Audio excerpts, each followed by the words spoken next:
that out of our country. It is not morally defensible to defend a nation that allows criminals like that to stay in our country. ICE is funded. That's not morally. But ICE is funded. ICE is not funded. If ICE is funded through the one big beautiful bill. Well, it needs to be funded beyond that, which is. But how does that answer the example you just gave? One thing I genuinely admire about Brian Tyler Cohen is his level of control under pressure. You can put him across from anyone in any kind of tense discussion, and he doesn't crack. He stays steady, keeps his composure, and never lets the moment push him off balance. In the clip we're about to watch, he's put on the spot with a question from the Maga commentator you see at the center. And what follows isn't just a solid answer, it's a complete breakdown of the arguments that come after it. So, here's what we're going to do. Let the clip play all the way through first. I'll hold back my thoughts until the end so we can look at it properly. Let's get straight into it.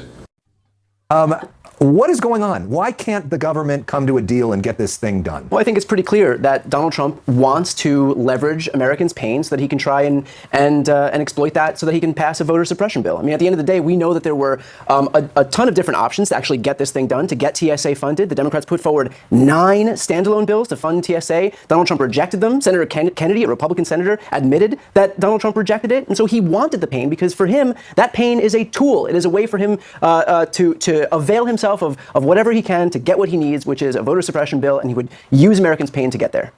There's a lot for you to unpack there. Well, I'll just start with a question, which would be, why was it okay for Democrats to fund ICE under Biden and Obama, but now it's a problem under Trump? That's a great question. It's because ICE can't stop shooting and killing Americans in the streets. They did it to Renee Good, they did it to Alex Preddy, and so Democrats wanted some... after that. Well, they stopped, thank God they stopped after that. But I think 2 is probably enough. Yeah. And so Democrats were asking for some very common sense conditions to be met, which include no masks, pretty reasonable. No masks from the party who wanted to tell everybody for years in this country they had to do nothing but wear masks during COVID, to be clear. This is law enforcement. Why are they having to wear masks? Why are they having to wear masks right now? Because they don't want to be identified for doxed, because they don't want to be doxed by Democrat lawmakers. There is no other law enforcement agent. ICE, they can't carry out their mission. There is no other law enforcement agent. These are real people who are worried about going home to their families, and they're doing a job which is to enforce the laws of our country that are on the books. Well, if they were doing those laws properly, the way any other law enforcement agency has for the last 250 years, they wouldn't need to cover their faces, but they're not. They're killing people on the streets, and we've seen numerous instances of that. I'm glad you bring up killing people on the streets. So what would you say to the family of Sheridan Gorman, who was killed last week by an illegal immigrant who entered our country in 2023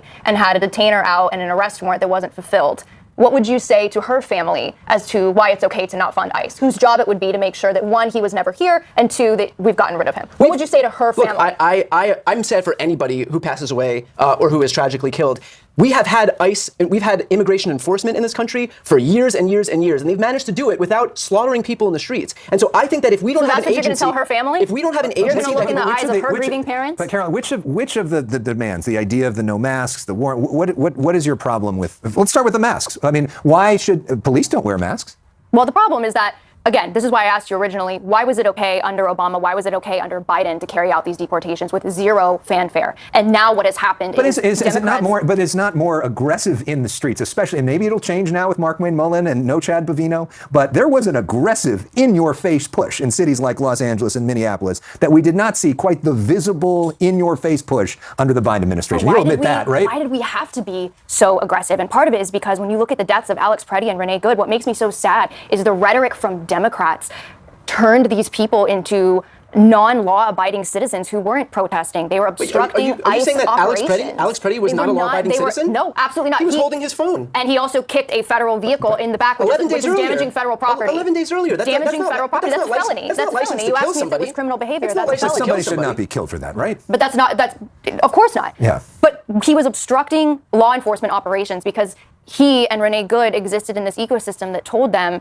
this is a virtuous thing to show up and obstruct basic law enforcement operations, where all ICE is doing is enforcing the current laws that are on the books, 3 U.S. Code 1825. If you don't like the laws that are on the books, change them, but that would require winning elections, which Democrats didn't do. You can't now obstruct the enforcement of the laws that are on the books. That's overthrowing democracy. That's undermining the will of the American people. We've got this weird situation now where ICE actually is funded for a long time because of the big beautiful bill. But what's not being funded is TSA, right? And the Coast Guard and other parts of Homeland Security. It's all by design. Again, the Democrats were putting forward these bills. It was Trump himself unilaterally who decided that he didn't want this stuff funded because he wanted to exploit the pain that Americans were feeling at the airports. And so he told them, no, because we're not going to do anything until we can get the Save America Act passed. And if that means that we don't fund TSA, then let's not fund TSA. So can you at least admit that we had a solution here right in front of us, that the Democrats and Republicans both conceded that there was a solution, and that Donald Trump unilaterally wanted to leverage that pain to get what he wanted politically? Well, let me just on TSA really quick. I'm okay with some of the TSA agents walking off a job because every time I'm at an airport, I usually see like 7 TSA agents standing around and one of them doing the job. So I'm actually okay with that. But on the fact of leveraging pain, let's talk about the pain again of Sheridan Gorman, who just last week in our country, I just want everybody to picture this. She is an 18-year-old woman who is out watching the Northern Lights with her friends, taking selfies, thinking about what she's going to post on social media,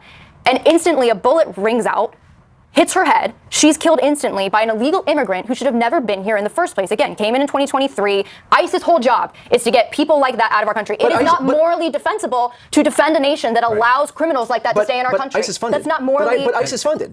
ICE is not funded. If ICE is funded through the One Big Beautiful Bill. Well, it needs to be funded beyond that, which is Well, the but whole how does that answer the original example you just shutdown, gave? which is Democrats wanting to circumvent the But fact Donald that Trump they didn't win an election and they couldn't change the law. Donald Trump is the president. It's his DHS. It's his ICE. Republicans have full control of government. House, Senate, White House. So why are you giving fear porn examples of the failings of this government when your party is in charge? Okay, so but don't you agree that ICE is itself important, and the idea of taking out criminal illegal aliens that have convicted of other crimes is a good thing? I think the idea of immigration enforcement is important. I think that ICE, as it stands right now, is beyond repair. I think that this agency is fundamentally broken. Who's supposed to do the job that she's just talked about? Who's supposed to save Sheridan Gorman? I think that it's a good thing that we allowed her killer to stay in our country. It's a good thing that she's dead. We're talking about exploiting pain. It's a good thing that she's dead. At a bare minimum. Yes or no? At a bare minimum, she would not be dead. Let's go one at a time. At a bare minimum, they need these conditions put in place, which include having insignia or being able to identify yourself, not wearing masks, having warrants signed by judges, and no ICE at the polls come November. I think those are all pretty reasonable conditions. And what about the pain of Sheridan Gorman's family? Again, I answered that question. It's tragic when anybody gets killed. And just want to follow up on something you said. I mean, for the TSA agents who are hardworking people who are going without pay now for a month, I mean, how is that okay? Why is that good?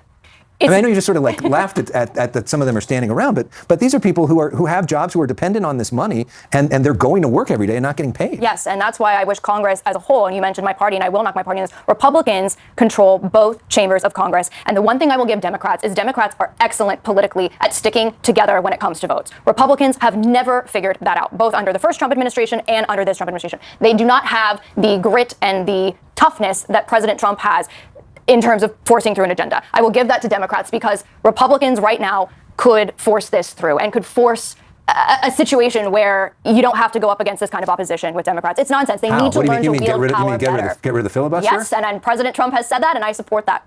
You know what? I support it too. I think this is a rare moment of compromise because Republicans have been using the filibuster as a tool to prevent any meaningful legislation from getting passed. It is inherently anti-democratic, and so I would absolutely be in favor of nuking the filibuster. Well, there you go. We can get the SAVE Act passed, right? There you go. I think, you agree we should pass the SAVE Act? I do not think we should pass the SAVE Act. Of course, the institutional argument against that is there's a lot of bad legislation that is sometimes stopped by the filibuster, and it is the one way of stopping government from moving too quickly. But, you know, we'll see. That's what... For me, that exchange was genuinely revealing, not just because of what was said, but because of how the arguments were framed on both sides. What stood out most is a pattern I keep noticing. When a tragic situation aligns with a particular political position, it gets repeated, emphasized, and used as the centerpiece of the argument. The focus becomes deeply personal, names, families, emotions, all brought forward to strengthen that narrative. And again, let me be clear, every loss matters, every single one. But the inconsistency shows up when similar attention isn't given in situations that challenge that same political stance. When policies like healthcare access come up, or difficult conversations around reproductive decisions where lives are also at stake, the tone suddenly shifts. The urgency disappears, the empathy becomes selective, and that contrast is hard to ignore. Another moment that really stood out was the attempt to draw a comparison with mask mandates. That didn't actually engage with the issue being discussed. It just redirected the conversation into something unrelated. And that kind of pivot doesn't strengthen an argument, it weakens it. What also didn't sit right with me was how certain individuals were framed, reducing someone's entire character to a past incident, while ignoring the context of what they were doing in their final moments strips away the full picture. If you actually look at the situation in its entirety, the reality is far more complex than how it was presented. And that's really the bigger issue here. It's not just about disagreement, it's about whether the same standards, the same level of care, and the same depth of analysis are applied consistently across the board. Because when they're not, it stops being about truth and starts becoming about narrative. But that's just how I see it. I want to hear your perspective. Drop your thoughts down in the comments below. And if you found this breakdown valuable, make sure to like, subscribe, and share so more people can see it. I appreciate you for watching, and I'll catch you in the next one.